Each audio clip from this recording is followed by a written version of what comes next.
torbee yeroo darbee sagalee waaqayyoo walijjiniin kan ilaalle har'as immoo sagalee waaqayyoo itti fufnee walijjiniin sanumarraa kaafnee walijjiniin ilaallaa. Egaa taree isinitti an deddeebi'e yoo ta'e na of galchaa. Garuu sagalee waaqayyoo amma waaqayyoo laphee korra kaa'e isiniif nan hiraa. Waa'ee wangeelicha isa fudhataniin jiraachuu isa jedhu sagalee waaqayyoo irraa jalqabnee jirra. Warri na wajjiniin jirtanii keessumaa Filiphos boqonnaa 1:27 irraa kaafneetu fudhataniiru jechuun jiraataniiru jechuun immoo fudhataniiru jechuudha. Wangeela Yohaannis boqonnaa 17 illeetti dabalannee warra ati naaf kennite kanaafi ani immoo dubbii kee isa ati naaf kennite sana kenneeraadha. Warri ati naaf kennite kunis dubbii sana amananii fudhataniiru. Akkas biraa ta'es beekaniiru jedha. Kanaafi sagaleen waaqayyoo laphee namaaf jireenya namaaf ergaa qabaa. Sagalee waaqayyoo keessaa waan garbichi waaqayyoo Daawit bara isaatti dubbatee darbe tokkoon ergaa waaqayyoo si yaadachiiseen itti fufa. Dubbii keessa abdiidhaan akkan eeggadhu goote ana garbicha keetiif yaadadhu. Wanta ati jette lubbuu anatti hin deebisa. Kunis yeroo gaddeebii kootti jajjabina kooti. Warri gadhiisitti jiraatan baay'isanii anatti hin qoosu. Ani garuu seera kee irraa hin jal'anne jedha. Maalni utuun barsiisa kootti waan ani isinitti himuuf jedhetti kallattiidhaan toora tooraan hin darbin akkas jedha namni waaqayyo kuni dubbii kee isaan abdiidhaan akkan eeggadhu goote sanadha. Ilaa jarana. Dubbii kee isaan abdiidhaan akkan eeggadhu goote ana garbicha keetiif yaadadhu jedha. Dubbii waaqayyoo in abdatama in eeggatama. Aduukaa ta'a. Dubbii waaqayyoo in eeggatama in abdatama in eeggatama. Amen. Amen. Maaliif beektu waaqayyo dubbateen dhiisu. Waaqa dubbatee dhiisu miti. Gooftaan keenya Yesus Kiristoos immoo dubbiin koo utuu hin raawwatin fidalli gar tokko utuu hin raawwatin hafuusaarra waaqniif lafti kun darbuu isaatu salphata. Maaliifan kana kaase? Maaliifan dubbiin waaqayyoo in abdatama in eeggatama siniin jedhee dubbii waaqayyoo torbeedhaan dhageessan kana abdadhaa eeggadhaa immoo waaqa dubbatee abdatamuudha. Maaliif abdatama? Hamma dubbate ga'a waaqayyo. Museen illee kanaaf saba Israa'eliin maal jedhee waaqayyo sobuudhaaf nama miti jedhe. Hin sobu waaqayyo jedhe. Nutu wal soba malee. Nutu walitti wal sobna malee waaqayyo sobuudhaaf nama miti. Waaqayyo waaqa dhugaadha waan ta'eef. Yeroo dubbatus waaqayyo sababii waa laanneef miti. Sababii waa itti hir'ifneefis miti. Ofii isaatti itti amanee ofii isaatti abdateetu nutti dubbata waaqayyo. Ilaa na duukaa ta'a. Waaqayyo maqaa ittiin kakatu waan hin qabneef maqaa ofii isaatti Abrahaamiif kakatee Abrahaam immoo isa waaqayyotti dubbate sana abdiidhaan eeggate waan abdatamu hin turreedha. Roomee boqonnaa 4 lakkoofsa 17-18 kaaftanii yoo dubbiftan wantichi akka yaada namaatti waan abdatamu iyyuu hin turre. Abrahaam garuu isa waaqayyo dubbate sana abdiidhaan eeggate jedha. Amantii isaatti cimee abdiidhaan eeggateetu hin gadhiifne amantii isaa. Waaqayyo ulfinni guddaan haa ta'u. Maaliif ofii isaatti kakate waaqayyo? Phexros immoo akkas jedha. Akka jedhu Phexros immoo waaqayyo isa dubbate raawwachuudhaaf hin seesuudha. Ilaa waaqayyo isa dubbate raawwachuudhaaf hin seesuudha. Akka ilmi namaa isa seesutti ilaalutti ilaala miti inni jedha. Hin seesu waaqayyo jedha. eewun sodaateewun dhiis waaqayyo isa dubbate. Warri waa waaqayyo isinitti dubbate manaa qabdan laphee keessaa qabdani misraachoon isinitti hima. Waaqayyo isa dubbate hin dhiisu dhuguma. Hin dhiisu. Kanaaf ammumarraa kaaftanii isa waaqayyo isinitti dubbatu kana abdadhaa. Abdiidhaan eeggadhaa. Warra abbaan Ibroota boqonnaa 10 barreessu lakkoofsa 37 irratti akkas jedha. Akka jedhu isa waaqayyo dubbate sana obsaan eeggadhaadha. Obsuudhaan eeggadhaadha. Obsaan eeggachuu nu gaafata jechuudha sagalee waaqayyo. Abdiidha hin abdatama waan ta'eef. Naaf gooftaan isin haa eebbisu. Waanan waaqayyo karaa koo dubbatu kana waaqayyo sanni karaa koo dubbatu kana waan tokko akkasin gootan hin barbaada. Akkasin waaqayyoon abdattan akkasin immoo isa eeggattan hin barbaadan. Itti abdatama. Waaqayyotti abdatama. Nan gatu jedhama. Namoonni laga gurguddaa ce'aa turan sagalee waaqayyotti amananiiti. Iyyaasuuf Kaaleb yeroo jarri dhufanii Musee guungumsiisan guutummaan mana Israa'el yeroo iyye calluma jedhan Iyyaasuuf Kaaleb. Inni waaqayyo dubbate dhugaadhaan. Nuyi qorophisa miti jedhan. Jararraa gaaddidduun sokkeeradhan. Nuyi biyyicha dhannee hin dhaalla jedhan. Waaqayyo immoo maal jedhe kanaaf? Saban fuudhee ka'e kana keessaa Iyyaasuuf Kaalebiif warra karaa irratti dhaloota haaraa dhalatan irraa kana hafe biyya sanatti namni galuu hin danda'u. Haaliif hin abdanne, hin amanne sagalee waaqayyo isatti dubbatame sana abdachuu hin dandeenye. Jara sanaaf waaqayyo garuu humna kenne jarana. Humna isaan ittiin sagalee waaqayyo abdatan kenne. Waaqayyo humna ittiin isa abdattu siifa kenne. Humna kenne, ayyaana kenne jaran. In abdatan laga ce'an waaqayyo jedheera jedhan. Har'allee namoonni jecha ogeessa biyya lafaa caalchisan. Jecha mootota biyya lafaa caalchisan. Maaliif akka waaqayyo na dubbachiisu beeku? Jecha biyya lafaa, jecha mootota biyya lafaa caalchisa malee waaqayyo jedheera jedhu. Namichatu bara dargii keessa sababiin wangeela lallabuuf ajjeesuudhaaf geessanii boollarra dhaabanii amma gaa hinduuta waan ta'eef waan dubbattu qabda taanaan dubbadhannaan waan dubbadhu illee qabu waa'ee du'a koo kana gubbaatii dhageessaniittu jedhe. Eessa gubbaaman jedhe gubbaadha dhageessaniittu jedhe. Isaan waa'ee gubbaa waan hin beekneefi meeqoo jedhanii boollarraa gorsiisaniitu du'a isaa ajjeesuu dhiisanii gara mana hidhaatti geessanidha. Mana hidhaatti geessanii ammas mana murtiitti yeroo deebisan namichi waan tokko hin dubbanne. Eengadda yeroo darbe maal jettennaan waa'ee du'a koo kana gubbaatii dhageessaniittu hin jedheen. Isaan akkamitti yaadu qaama olaanaa irraa fira jabaa qaba jedhanii waan yaadaniif mana hidhaatii baasaniitu mana isaatti gashanidha. Dhimmi ijoollee waaqayyoo nama dubbateennaan nuu ta'a miti. Mootota dubbateennaan nuu ta'a miti. Waaqayyo dubbateennaan nuu ta'a. Inni waaqayyo dubbate immoo nuuf hin ta'a. Ilaa kan isin jireenya keessan irratti eeggattaniif abdattanii inni waaqayyo dubbate sun hin ta'a. Waaqayyo gara Hambaaqom yeroo dhaqe Hambaaqom komee gurguddaa keessatu dhaabatu Hambaaqom boqonnaa tokko dubbiftanii hamma yoomittan sittiyya amma yoomitti nan dhageessu amma yoomitti qajeelonni jal'ootaan danqamu amma yoomitti firdiin jal'ata amma yoomitti dhugaan lafatti gatama jedhee yeroo inni boo'u hamma yoomitti deebiftu gaafanne dhu waaqayyo gooftaan akkasittiin jedhe bara keetti yoo sitti maniyyuu amanuu kanatti hin dandeenye nan godhe waaqayyo. Waan amanuu namaan dandeenye ol godha. Sagaleen har'a isinitti himu kuni isa sin amanuu dandeenye garasitti waaqayyo hojii hojjeta. Ilaa booddee Hambaaqom akkas jedhe. Hambaaqom maal jedha beektu?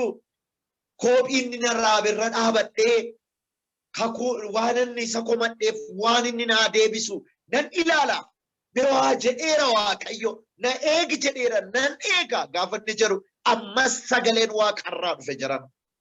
Sagaleen dhufe maal ittiin jedhan Hambaaqom boqonnaa 2 yoo dubbiftanii Hambaaqomiin akkas jedhe mul'ata argite kana gurguddisii barreessi jedhe. akka eenyu dubbisuu danda'utti caafeedha. Dubbiin kun soba mitiidha. Dhugaadha jedha. Yerootti raawwatamuun ta'uuf in eega jedha. Yerootti raawwatamuun ta'uuf in eega. Soba miti. Ati immoo isa eeggadhu jedha. Inni Waaqayyo dubbate soba miti. Inni Waaqayyo siin jedhe soba miti. Dhaabadhu malee Waaqayyo tulluu raasaa dhufa. Garaana gargariiraa dhufa Waaqayyo. Eenyuun sodaatee sobaree Waaqayyo. Kanaafi har'a sagalee Waaqayyo amma nuuf darbu amantiidhaan abdiidhaan akkasin eeggattan hin barbaada. Ammumayyuu lallaba dheeraa dura isinitti godhe malee wanti ati jette lubbuu anatti deebisa. Kunis yeroo gaddeebi'ummaa kootti jajjabina kootiidha. Wanti ati dubbattu ilaa jirana yeroo Waaqayyo sinutti dubbatu lubbuun kootu deebi'a. Lubbuun natti deebi'a. Yeroo ati dubbattu lubbuu kootu natti deebi'a. Kun immoo yeroo gaddeebi'ummaa kootti jajjabina kootiidha. Har'a Waaqayyo sitti dubbata. Lubbuun kan si keessaa ba'e. Lubbuun kan si keessaa ba'e lubbuu sitti deebisa Waaqayyo. Kun immoo yeroo gaddeebii keetitti jajjabina keeti. Har'a Waaqayyoonni dubbii isaa dubbatuun jabina haaraa tokkon argatta. Waaqayyo maqaan isaa haa jajamu. Amantiin qaban kanarratti. Gooftaan koo isinaa eebbisu. Sagalee jalqabnetu jira. Fudhataniiru jechuun jiraataniiru. Jiraataniiru jechuun immoo jiraataniiru jechuun fudhataniiru. Fudhataniiru jechuun jiraataniiru. Hin fudhanne jechuun hin jiraanne. Hin jiraanne jechuun hin fudhanneedha. Kanaaf Phaawulos akkas jedha akka warra wangeela Yesuus Kiristoos fudhataniitti jiraadhaa. Mi akkamitti jiraatu isaan warra Efesooniif immoo gaafa barreessu akka saba warra Waaqayyoon ta'initti jiraadhaa. Torbee isin qabsiiseera ta'een beeku. Akkaataan jireenyaa sadiitu jira. Tokko akkaataa jireenya isa darbee. Lama akkaataa jireenya isaa har'aa. Sadi akkaataa jireenya isa wangeela keessaan argame. Wangeela keenya keessaa jireenyatu argame. Jireenya isa kam jireenya bara baraatu argame. Waaqayyoo akkas jedhe gooftaan keenya Yesuus Kiristoos wangeela isaa Yohaannis boqonnaa 6 Yohaannis boqonnaa 6 Yohaannis boqonnaa 5 irratti argachuu dandeessu. Kutaa sanan isinii dubbisee sagalee Waaqayyootti fufna. Warri torbee jirtan na duukaa jirtu jedheen abdii qaba waan ta'eef. Dhaga'amaa jira miti? Eeyyeen dhaga'ama. Dhuguman isinitti himaa dubbii koo dhaga'ee sana ergatti kan amanu jireenya bara baraa qaba. Inni du'a keessaa gara jireenyaatti darba malee gara firdii hin naqu jedha. Yeroo sagalee Waaqayyoo kana yoo dhuguma namni dhaga'e isinittan hima dhuguman isiniin jedha. Dubbii kana dhaga'ee isana ergatti kan amanu inni gara firdii hin naqudha. Gara jireenyaatti darba jedha.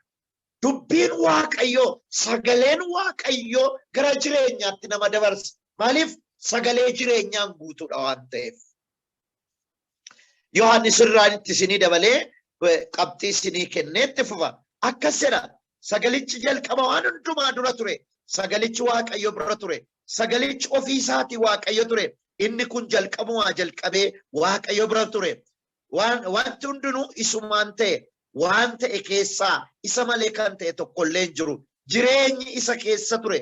Jireenyichis ifa namootaa ture. Ifichi dukkana keessatti in ibsa. Dukkanichi immoo isa bira ga'uu hin danda'u jedha. Sagalichi maal ture jedha? Jireenyi isa keessa ture jedha. Jireenyatu isa keessa ture. Jireenyichi immoo ifa namootaa ture. Jireenyicha ificha bira immoo dukkanni ga'uu hin danda'u jedha. Jireenya wangeelli Yesuus Kiristoos fidee dhufee jireenya dukkanniif du'uu hin dandeenyedha.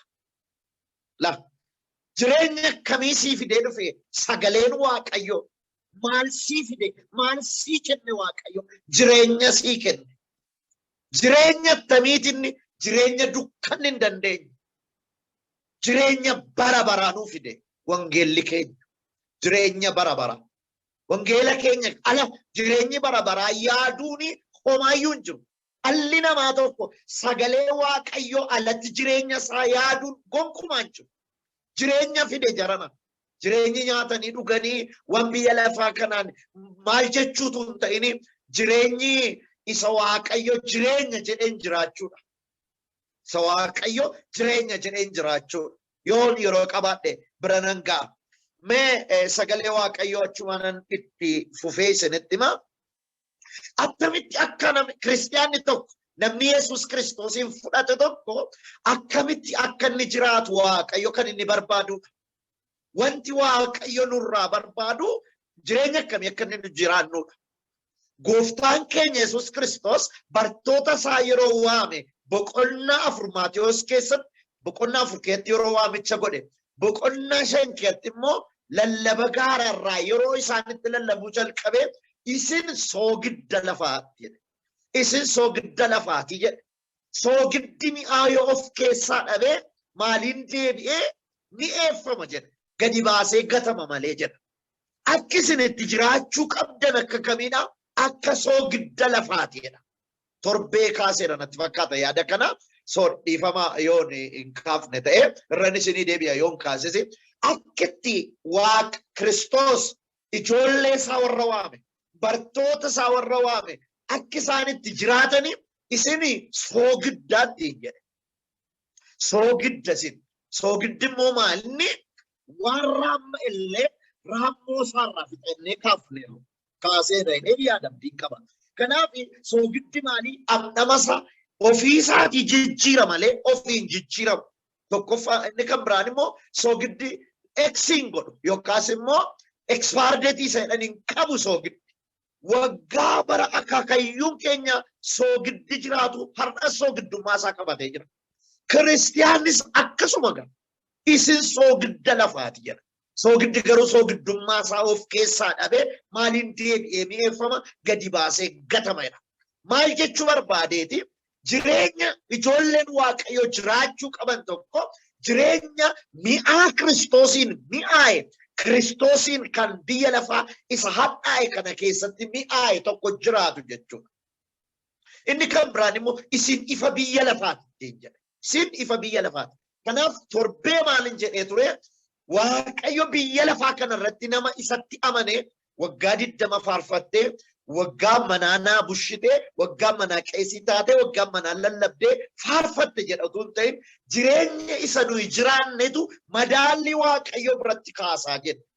Jireenya Kiristoos. Ani jireenya waan jedheefi namni Yesuus Kiristoosiin fudhate tokko jireenya Kiristoos Yesuus jiraata. Kanaaf abbaan ergaa Yohaannis barreessu boqonnaa 1 irratti akkas jedha. Biyya lafaa irratti akka Yesuus Kiristoos jiraatetti jiraannee darbuutu nuuf ta'a jedha. Biyya lafaa irratti akkamitti jiraanna? Akka beluufaa miti. Akka teknooloojiittis miti. Gaariidha teknooloojiin. Akka warra femesoota ta'aniitti miti. Akka warra baay'ee namoota addunyaa kana keessa waa beekanii filsifinnaan keessa ba'anii qaroomanii addunyaa kanatti adjust of godhaniitti miti. Akka Kiristoos jiraatetti jiraanna nuyi. Akka beluufaattu miti. Akka jireenya keenya bara baraan kan hin geddaramne natti tola kun. Yoo hiyyoomnes, yoo sooromnes, yoo gadi buunes, yoo ol kaanes akka jireenya keenya dhaabbataan. Angiliin isaa beekamaadha. Bara baraan kan hin jijjiiramne akka Yesuus Kiristoositti jiraanna. Waaqayyo ulfinni guddaan haa ta'u. Namoonni tokko tokko biyya gaafa geddaratan haasaan geddaru, maanni gaa jireenyaan geddaru, akkaataa isaa waan baay'eetu jira gaa asirratti danda'ee haasa'u hojii yeroo koof jedhee namoonni tokko tokko gaafa gara biyya bakkee dhaqanii utuma ji'a 2-3 gootiin okee nuun jedhe yaa nuun jedhuu jalqabu waan baay'eetu jira jarana. Bakka waama ta'e tokko ta'u garuu jireenya akkas miti. Jireenyi akka dubbii isaa akka maal ka'e gadhanii Phaawulos Phexrosiif gaafa barreessu. Innammaa ergaa Yohaannis boqonnaa saduraa boqonnaa 4 lakkoofsa 17 irratti argetu. Biyya lafaa kana keessatti akkuma Kiristoos jiraachuu keenya guyyaa firdiidhaaf ija jabina qabna. Kanaan jaalalli Waaqayyoo nuuf irratti fiixaan ba'uusaa argina jedha. Ilaa akkamitti akka jiraannu rakkannu manuun. Kan nama rakkisu sagalee Waaqayyoo kana wal dhaanuun garuu nama rakkisa. Maaloo dhugaan isinitti nama rakkisa. Gooftaan keenya Yesuus Kiristoos wangeela Maatiyos boqonnaa 22 irratti kan Yesuus Kiristoos dubbate tokkotu jira. Dubbii caaffata qulqullaa'aa fi humna dubbii Waaqayyoo waan hin beekneef irraa kaattanidha. Amma namoonni isaan olii gadi oofamanii rakkatan takka pheenxee gaashaa ta'anii jajjabaa takka mochumaan dhidhibu. Jireenyi kiristaanummaa isaanii shiiftii wayiiti. Gaafiin naqu gaafiin galu. Gaafiin jajjabaatu pheenxee sirriidha. Gaafiin immoo sirrii miti. Kumeessarraa dhufe jireenya dhaabbataa tokko qabaachuu dadhabuu isaanii irraa dhufe. Akkamitti akka jiraatan wal dhaaluu isaanii irraa dhufe. Na duukaa ta'a. Eebba malee kun abaarsa miti. Lallabi kun lallaba bara kana si'anaa kana yoo ta'uu baatellee eebba dhugaa tokkoon sagalee Waaqayyoo nuuf kennaa jira. Wanti nu ittiin safaramnu kiristaanni tokko kan inni ittiin safaramu qabeenya inni gooftaatti amanee sooromes miti. Beekumsa inni gooftaatti amanee beekes miti. Kiristaanni Kiristoosiin safarama. Sagalee Waaqayyootiin safarama kiristaanni. Kan si madaalu hin jiru gammisiraachoon sitti hima. Bifti kee si madaalu, qabeenyi kee si madaalu, biyyatti jirtu si madaalu, of harkaa dhabuun kee si madaalu. Biyyi lafaa isaan yoo si madaale, Waaqayyo garuu isaa jiraachuu kee si madaala. Waaqayyo ulfinnaa ta'u. Sagalee isaa eeguu kee si madaala. An jireenya kiristaanummaa keessa kanattan boona. Guyyaa tokko iyyuu boquu gaccabse, boquu koo gadi qabe, ene galuufaa gadi, ene akkas jedheen beeku. Maaliif Kiristoos isa jiraataan qaba. Isa madaalliin koo isa biratti gaarii ta'een qaba. Maal naa godharra namni na jajee boroona tuffata. Har'a ol na kaasanii bor gadi si buusu. Kan bara baraan ol si kaasee gadi si buufne sagalee Waaqayyoo isa madaallii kaasee san sagalee Waaqayyoo isa miijana kee dhugaa ta'e sanatti hirkadhu. Biyya jiraattutti jiraadhu isatti hirkadhu. Isaan jiraadhu inni hin jiraatama. Isatti hirkatama. Isatti namdatama. Isatti uffee jedhama. Kanatu sin madaala. Waaqayyoof ulfinni guddaan haa ta'u. Natti tola yeroon kana sinitti himu. Yeroo tokko tokko calluma inni gad of buufna, of tuffanna. Lakkisaa wanti nu madaalu waan biyya lafaa miti joo. Kan si madaalu badhaadhummaa lafarraa qofa miti. Kan si madaalu waan biyya addunyaa kanaa miti. Kan biyyi lafaattiin si madaalu isa yoo ta'e kan ittiin Kiristoos si madaalu sagalee isaatiin jiraachuu keeti. Waaqayyo humnaaf jabina ayyaana siniif haa kennu. Gaafa sagalee isaa kanaan madaalli sagalee Waaqayyoo baaftanii jiraattan gooftaa koo si haa galatu. Jireenya mo'icha qabu jiraattu. Gaafa madaalli sagalee Waaqayyoo kana eeggattanii jiraattanii jireenya akkamii jiraattu? Jireenya mo'icha qabu jiraattu. Mo'icha. Ameen, ameen, ameen. Ilaa jarana sinittan jireenya mo'icha qabu jiraatta. Maal moote? Biyya lafaa moote. Samoo qabnu moone. Sagalee Waaqayyoo maal jedha beektu? Ergaa Yohaannis kana boqonnaa 5 irraa eenyutu biyya lafaa mo'a jedha. Boqonnaa 5 lakkoofsa 5 irraa eenyutu biyya lafaa mo'a? Nama eenyutu biyya lafaa mo'uu danda'a? Yesuus ilma Waaqayyoo ta'uu isaa kan amane malee. Biyya lafaa kana mootee jiraata. Biyyi lafaa kun meeshaa addunyaan hin mo'amu.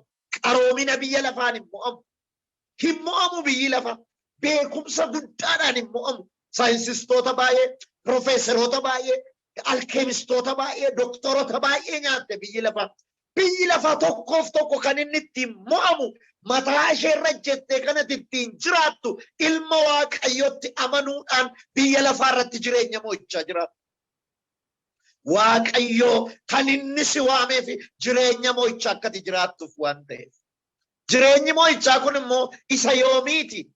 Isa yeroo akkamiiti jireenyi mo'ichaa? Namoonni bar tokko tokko yeroo aangoo qabanii hin boonu, of jaju. Yeroo tokko tokko immoo gad buusu. Yeroo aangoon harkaa fuudhamee jiru. Ijoollee Waaqayyoo garuu kan keenya ganamnis, galgallis, guyyaanis, waareenis, waariinis isa gaafa hundumaa mo'icha nuuf kenne kana isatti amananne jiraan. Yoo jaallattu ta'e sagalee kana amantiidhaan fudhadhaa waan ani isinitti himu. Abbaan Qorontoosiif barreessu Phaawulos isa lammaffaa boqonnaa 2 lakkoofsa كنا فرت كسر أبام باولوس كسر قرمتوي سلام مفا بقولنا لما لكوس كنا فرت واقعي سيرهونتما كرا كريستوس يسوس أكورا مو إدولا قالوتينو أديم سيسوف كريستوسين بيكو أكفولي ورقاوتي harka keenyaan iddoontumaa isa ga'uu jaallateef galanna ta'u jedha. Argitanii Waaqayyo kun ijoollee isaa jara nana Waaqayyo akkamitti si jiraachisa beekta yeroo hunduma jireenya moo'ichaa si jiraachisa. Hin fudhattaa mati kana dandeessa. Yeroo hunduma bara hunduma lafa hundumaatti abbaa moo'ichaa haadha moo'ichaa godhee si jiraachisa Waaqayyo. Amen, amen, amen, amen. Sifata harrajal kabe. Motem betutanan. Moimak Jesus Christos. Malifi. Hallelujah. Hallelujah. Hallelujah. Hallelujah. Oh my God. Hallelujah. Front airga kesani. Goftan Jesus Christos. Duamo ero kaye. Erga kana. Misracho kanatti me bartota sat. Takale du enture. amma garuu jireenyatti hin jira biyya lafaatti rakkina qabdu sodaatina garuu ani biyya lafaa mo'eera jedhi mo'ameera biyyi lafa isheensi quqquttu isheensi wawwaraantu harfii ishee caccabdeetti gufuu isheessi quqquuqa maaliif na quqquuqa jechuu dandeessa faana Yesuus irra jirta daandii Yesuus irra waan jirtuuf si quqquutti malee caccabeera harfiinsa akkasi waraanuu dandeenyetti Yesuus Kristos caccabseera miilla isaatiin bismaaraan waqaramee dhiiga isaa lolaasee isa si waraanuuf ture sana caccabseera fannoo isaa irratti cinqaareera ilmi Waaqayyo akkati mo'ichaan jiraattu isa laali fira kee miti mo'ichi kee birrii kee miti mo'ichike hiriyaa kee miti mo'ichike biyyatti jirtu miti mo'ichike istaatisiit irra jirtu miti mo'ichike taayitiliiti qabdu miti mo'ichike haalati keessa jirtu miti mo'ichike mo'ichike Yesuus Kiristoosidha Yesuus isa loleen dadhabne isa mo'een dadhabne bara baraan aangoonsaa kan jiraatu isaan abbaa mo'ichaa mana kee irratti isa mo'ee jira.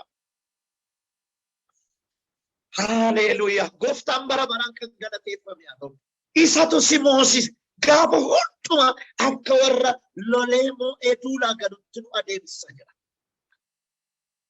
Kiristoos keessatti kana. Waaqayyo ulfinni guddaan haa ta'u. Har'a booddee ergaa tokkoon dubbadha. Jireenyi kee jireenya mo'ichaa ta'u. Yeroo baatu, yeroo galtu, yeroo kaatu, mo'ichi kee gaafa hunduma haa ta'u. Waaqayyo kana siif haa godhu. Oh my God, Leroma salbiadia. Gufuna rajal kabesi dura habukau. Kansiloluf sitina nasra hachiramani. Siya ebisuak ayo sagale kana warri furata jirtan. Akkasena kanaf Paulos yeroo tumaje. Kanaf yeroo ni du'eera jedhanii reebanii gatanachi ka elallaba. Igalalaasisanii kukkutanii mana hidhaatti yeroo galchanii irra harca'ee gadi baasanii irra harca'ee manni hidhaarra baname gadi ba'ee wangeela lallaba. Markabi yeroo caccabu asittoo du'eera gaafa jedhan darbee ce'a. Yeroo boofti hiddu namichi kun nama gumaadha. Amma lafa du'a gaafa jedhani innoo ka'ee lallabuu jalqabe. Maaliif mo'ichatu jira. Dhiiga isaa keessa dhiiga Yesuustu jira. Hadhaan bofaa isa hin danda'u siin iyyuu siin. Hadhaan bofaa inni dhaloota hiddes hin danda'u. Inni dhaloota karaatti kuffisas hin danda'u. Jarra akkas jette warri biyya Malaaxiyaa miilana kufaa. Dhiita'ee kufaa jedhan beekusaan amala bofa biyya sana nama hedduu kuffisee beeka. Nama hedduu lafaan dha'ee beeka. Nama hedduu ajjeesee beeka. Miila nagaasa lafa dha'utu dhufe miti. Isa lafaan dha'utu dhufe. Isa deemsa isaa karaatti dhaabu dhufe miti. Waaqayyo immoo akkasittiin jedha. Jabaadhu jedhe mootii Roomaa dura numan si dhaaba. Lafatti dhaabachuuf jirtu numan si dhaaba. Jabaadhu jedhe. Miilli kee ganaa fagoo deema. Inni tabdii kutattee teessu maaliif? Simmoonni si raasaa jiru kun lafatti si dhaabu qaba Waaqayyo. Gaararra si ejjechiisu qaba Waaqayyo. Qorumsi kee baay'achuu danda'a. Yerooti markaba caccabaa fittu boofti si adduu taa'uu danda'a. hiriyyaan si iddu ta'uu danda'a. Yeroo ati lagana ceetu lagi baraan si qaqqabuu danda'a.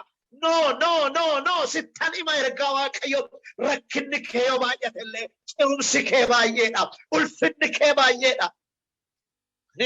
Akkasiidha dubbii Waaqayyo. Hamma nyaataman nan darbee ce'e. Hamma du'an nan darbee lallabe. Moo'icha kaa gooftaa moo'icha qabna. Nduunu joo ganaa lallabda. Ganaa ergaatu si keessa jira. Waatu si keessa biqila. Ergaa si keessa kaa'eera Waaqayyo. Waa malee biyya garaa garaatti sin facaafne Waaqayyo. Boofti biyyatti jirteessa jirtu kun ergaan dubbadha fuuraan guutame. Boofti biyya sana kee dhaloota baay'ee hiddee gadi naqee harka keetti du'a si ga'ee ibiddatti boba'ee du'a.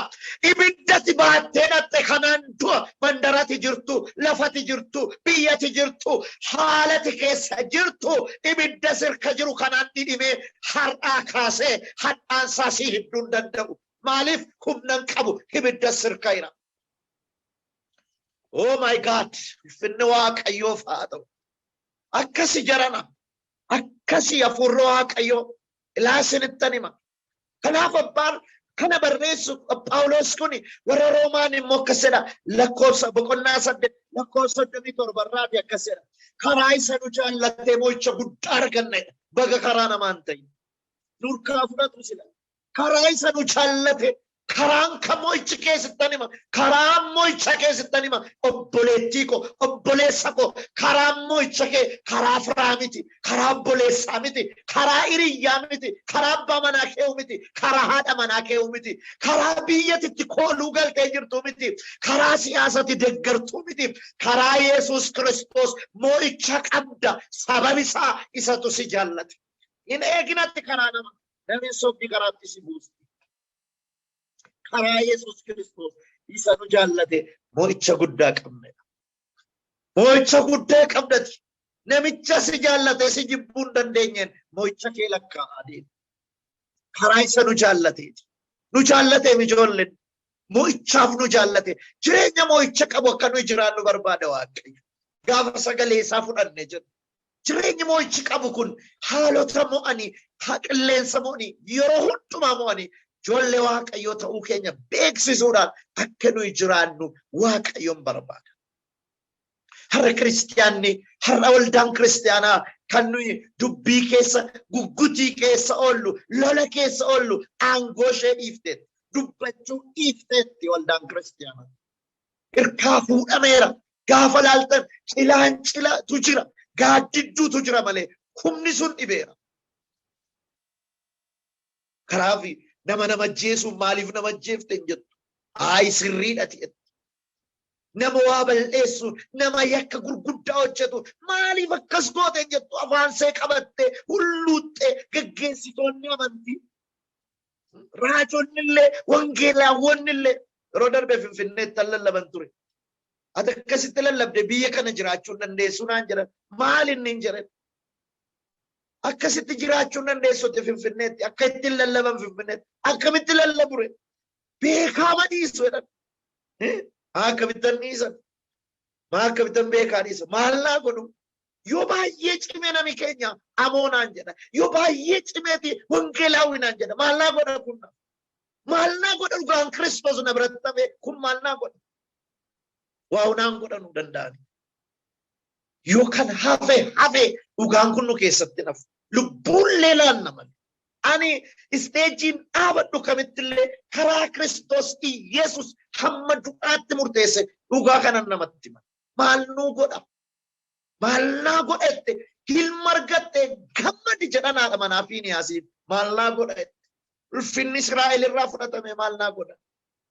Ilma argachuun koo maal naa godha? Maal nuu godha ijoollee? Jireenyi Kiristoos ulfinni isaa lafarraa haphatee manni qulqullummaa isaa miidhamee dhugaan inni nu gidduutti barbaadu sarbamee dhugaan inni barbaadu sun sarbamee nuyi sooromuun nuyi badhaadhuun nuyi gammaduun maal nu godha joo? Ulfina isaa ta'u ulfina keenya. Gammachuu isaa ta'u gammachuu keenya. Argamuu isaa ta'u nuuf gammachuudha. An dhuguman isiniin jechaa jira. Ani baay'ee isa Comforta isanan jiraanne anis isan jiraanne yoo barbaade ganana jiraachisa o barbaade moonaan kana nagaa Yerusaalemitti galee naanni masaaka. Dhugumaan isiniin jechaa jira. Namoonni maal jechuuf jedheen kana jedheen namoonni gaafa haalli mijatee jedhu komfortii ma tokko gaafa argatan bakka shillaa godhu waa dabsu. Ani guyyaa tokko iyyuu jireenya komfortii argadhe gammadee takkumallee lafa ulfinni Waaqayyoon jirre nan gammachiisuna. Ani pheenxee masirriillee beeka fooliin ishee adeemsi ishee jireenyi ishee natti urgaa gaafa Kiristoos nu gidduu jiraatudha ulfinni keenya. Maallaa godha ilma argachuu natti. Hiikaa booda ilma argatte gammadi ilma argatte na hiikaa boodette maallaa godha ilma argachuu. Namichi kan jedhu jira laata. Hundumtuu kan isaa fudhatee keessaa ba'a. Hamma waldaan kiristiyaana akka barbaade ta'u.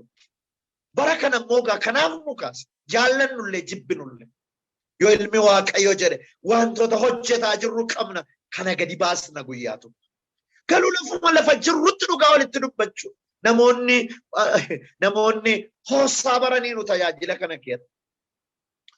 Warri baadiyyaatti dhalatanii guddatan saawwi yeroo aannan kennuu diddu inoosu.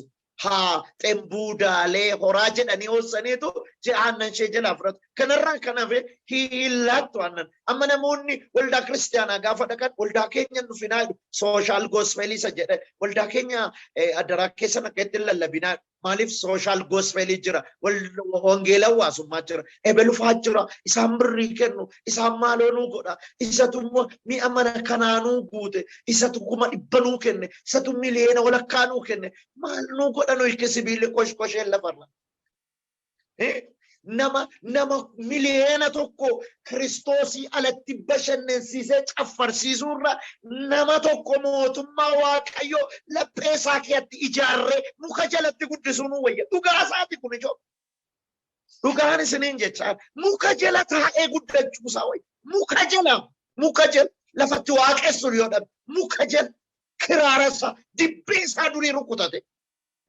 Faarfannaa isaa durii fudhate. Isa wayya. Halluu godha. Namooti kanaaf wal oosaadha. Irra darbaadha. Walumaan naan jedhaadha. Iddoo baay'eeti kana rakkanna. Maaliif akkas jette? Even amma waan meeqa dhabnee gallutti tarii namoonni as kiyaanu beektan jiraachuu dandeessu. Hamma tiraanspoortii isheetti hin gallu dhabnutti keenya.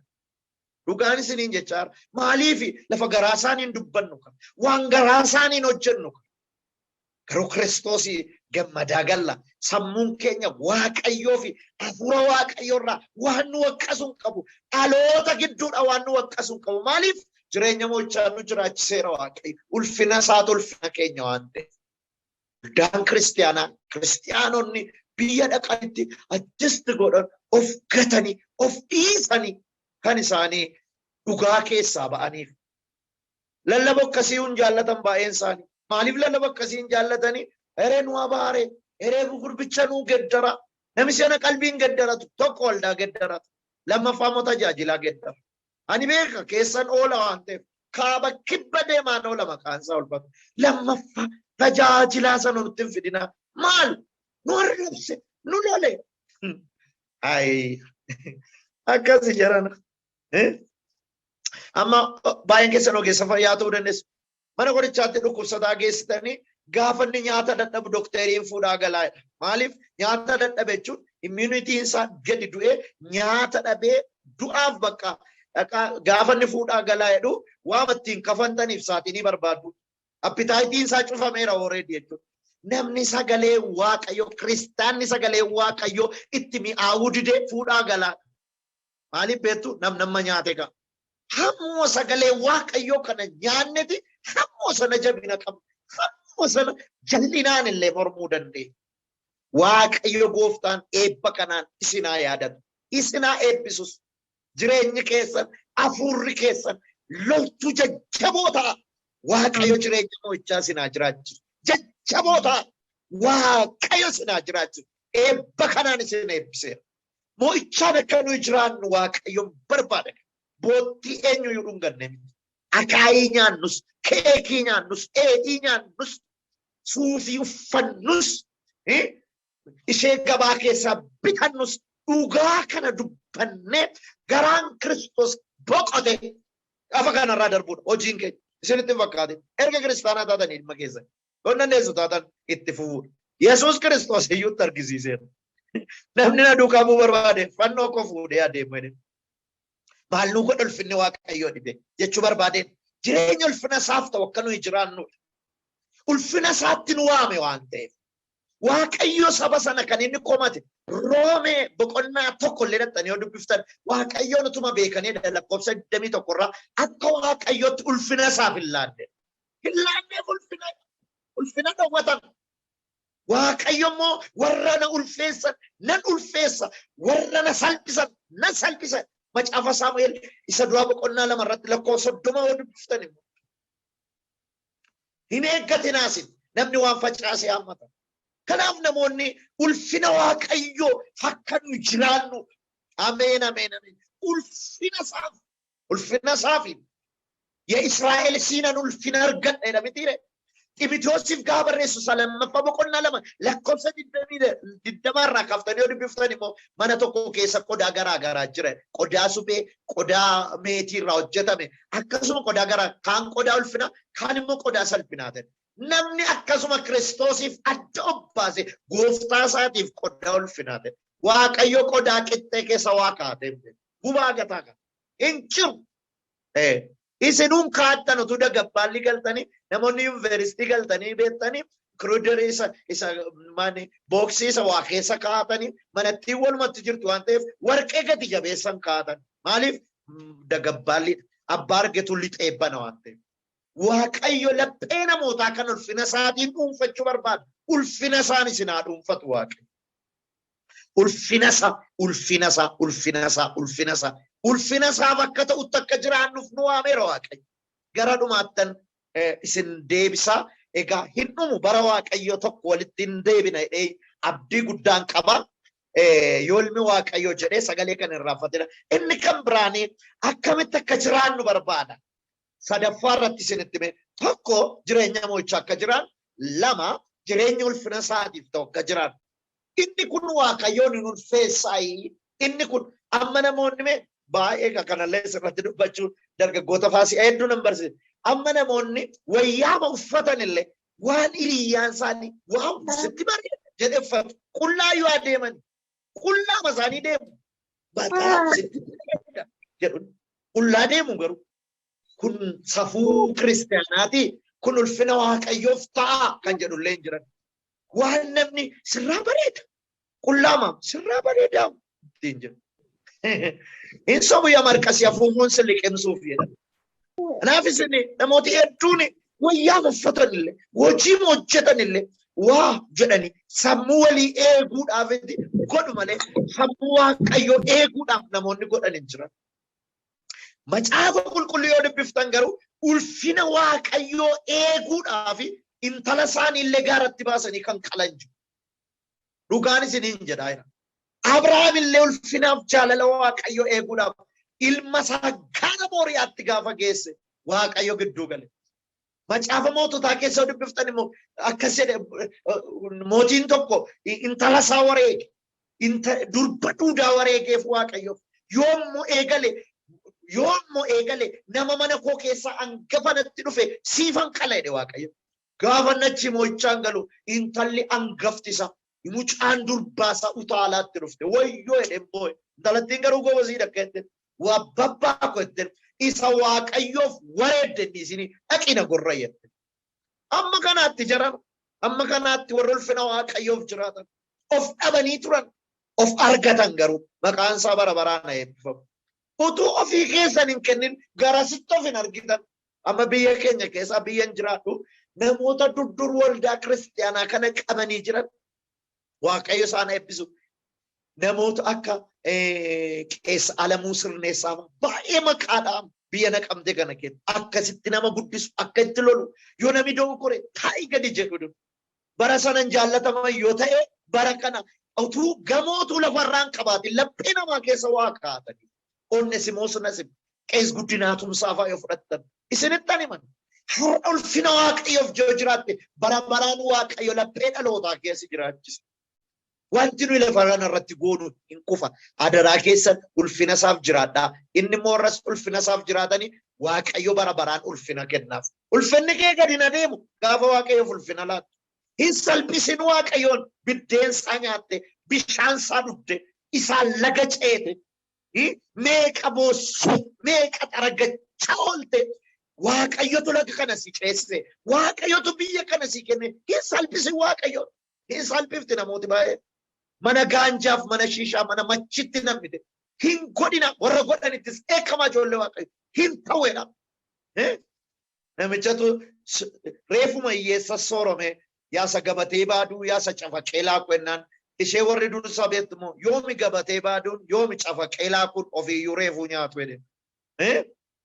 Onni tokko ammoo jalqabanii ammoo maraatu gara xumuruuttan dhufa.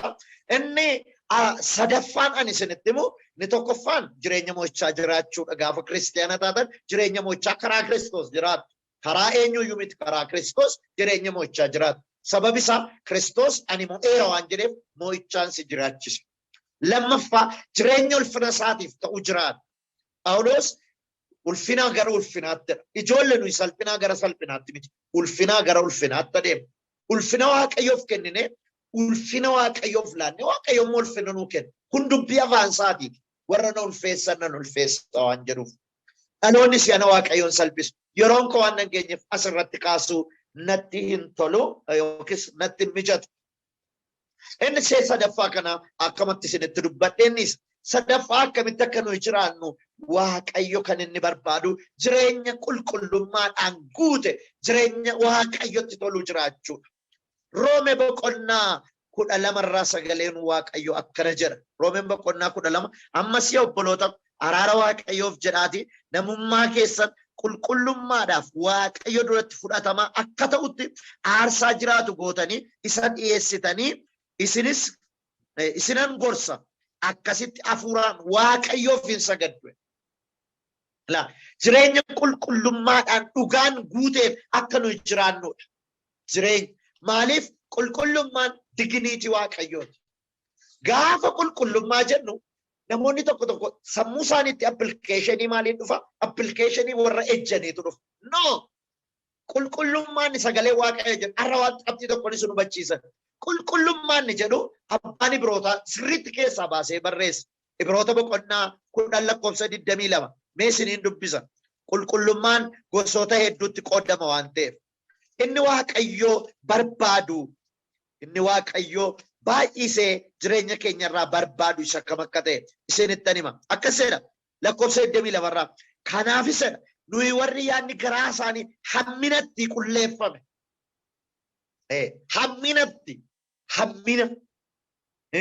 Hamminatti qulleeffame taanee qulqullummaan eessaa jechuun garaa keessa.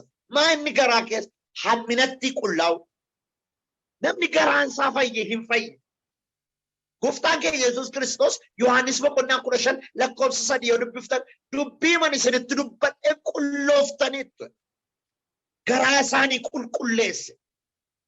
Dubbii garaa warra hamminatti qullaa'e hamminni kan namaa miti. Hamminni kan seexanaati. Gooftaan keenya Yesuus Kiristoosiin gaaffii gaafatu. Ilaa bartoonni kee warratti bartoota kooti jettu akka seeraatti utuu qulqulleessin midhaan nyaatu. Utuu seeraan hin qulqulleessin midhaan nyaatu jennaan kan gadi lixetu xurii nama godha miteedha. Kan garaa keessaa bahetu xuraa nama godha. Macaafa keenya irratti immoo jireenyaaf kan barbaachisu yaada garaa kee keessaa waan ba'uufi ba'eessa godhi yaada garaa kee eeggadhu. Gooftaan Yesuus Kiristoos garaa keessanitti maaliif hamaa yaaddanedha? Qaayiniin illee Waaqayyo aarsaa kan inni tuffateef boqonnaa 4 seera uumamaa waan dubbiftanii Waaqayyo akkasitti jedha. Utuu waan garaa keetti waan gaarii yaaddeetta ta'e boquun kee ol jedha ture. Tu waan gaarii namaa yaaddani. Waan gaarii namaa yaaddan lapheen namootaa si'a maaliif gaarii waliin yaadu beektu? Qulqulluu miti sagalee Waaqayyoon hin qulqulloof. Waaqayyo dura laphee keenya qulqulleessuu jaallata. Garaa keenya hamminatti qulqulleessuu jaallata. Gaafa sanaa isaa waan gaarii waan qulqulluu namaa yaaduu jalqaba. Inni guddaanis gaafa lapheen keenya hafuurri keenya garaan keenya eenyuuf akka ta'uttidha warra Roomeef. namummaan keessan guutummaa waaqayyoof akka ta'utti namaaf akka ta'utti garaa qulleessuus hin barbaachisu arraba qulleeffachuudha. Arraba kee dhiqattee walawwalaa oolta magaalaa kana keessa bareedaa koo bareedduu koo garraamii koo jettee harrabaan dhadhaa dibattee macaafa qulqulluun akkana harraba dhadhaa dibattee waan ati na gooteedha macaafa qulqulluun harraba dhadhaa dibatanii keessa namaa ilaala waaqayyo immoo. Kanaaf jireenyi qulqullummaadhaan jiraa akka nuyi jiraannu waaqayyo barbaada. Gooftaan koo isinaa eebbisu baay'een isin jaalladha. Harki waaqayyo hafuurri waaqayyo bara keessan hundumaatti hafee isin duukaa jiraatu. Darbaa jiraadha. Hamaan kan isin hin danda'in. Hafuurri keessan humni keessan humna mo'ichaa ta'u. Waaqayyo sitti meera miilli kee gaara mo'ichaa yaabbatu. Jireenyi kee mo'icha halakkaa'u.